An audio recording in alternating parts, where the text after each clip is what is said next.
ఇదేనా ఏ ఊరిది? మునుగోడు. మునుగోడా? ఎవరు మీ ఎమ్మెల్యే ఎవరే? రాజగోపాల్ రెడ్డి. ఆహా, మీది ఎక్కడ? హైదరాబాద్. రాజగోపాల్ రెడ్డి మంచోడేనా రాజగోపాల్ రెడ్డి? మా ఏరియా మంచిగా చేస్తాం. మంచిగా చేస్తాడా? వస్తాడా? అప్పుడు వచ్చిపోతాడా? 24 గంటలు ఈయనే ఉంటుంది. ఈయనే ఉంటాడా? మీది ఏ ఊరు? దగ్గర పక్క ఊరా? ఏం పని చేస్తారే? మేమా ఆ, వ్యవసాయం మేస్త్రి పని. ఆ, ఆహా.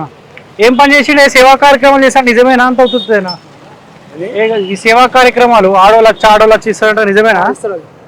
అవదమా? మా కాడ అవ్వదు ఎప్పుడు ఉండదు, మాకు అవసరమా? ఏ పేపర్లో నేను ఈ మధ్య చూసిన వాళ్ళకి ఇట్లా దెబ్బలు తాకితే ₹1,00,000 ఇస్తారంట. ఖచ్చితంగా ఆయన పేరు చెప్తేనే ఆఫీస్ పంపించి తీసుకుపోతాడు. అంతేనా? అది మాత్రం ఉంది రాజగోపాల్ రెడ్డి కాడ. మనకి స్కూల్ పిల్లలకు 189 మందికి 15,000, 10,000, 7,500 ఇచ్చాయంట. ఫస్ట్ ర్యాంక్, సెకండ్ ర్యాంక్ వచ్చి, నిజమేనా? అది అంటే స్కూల్ గురించి ఎక్కువ పట్టించుకుంటాడు. ఇంకా ఇలా ఇంకా మాకు స్కూల్ సప్లై ఏది లేదనుకుంటే దాన్ని పట్టించుకొని పని చేపిస్తాడు. అదొకటి ఉంది ఆయన కాడ. మంత్రి పదవి పడుతున్నట్టు వస్తాడా? అది కాదు ఇష్టం అంతలాంటిగా నడవంగా దుశ్శాస అన్నాడు. ఈయన ఉండు కదా జానారెడ్డి గారు, అడ్డం తిరిగిండు. వాడు లేక వేయకుండా అది వచ్చేది ఖచ్చితంగా వాగ్దానం. ఆయన ఒక్కొక్క మంత్రులు ఇన్ఛార్జ్ తీసుకొని కూడా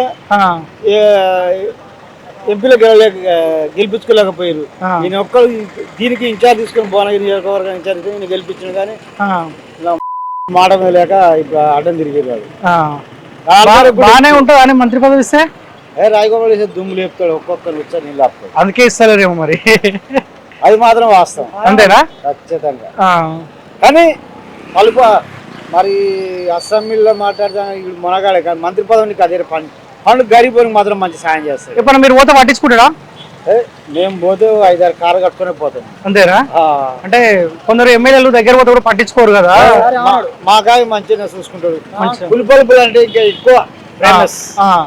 మాకు నీళ్ళు లేకుండా కూడా మేము పెట్టినాం మా చెట్లకి. ఇప్పుడు దాని మీద ఒక 20 ఊర్ల మంది బతారు చుట్టుపక్కల.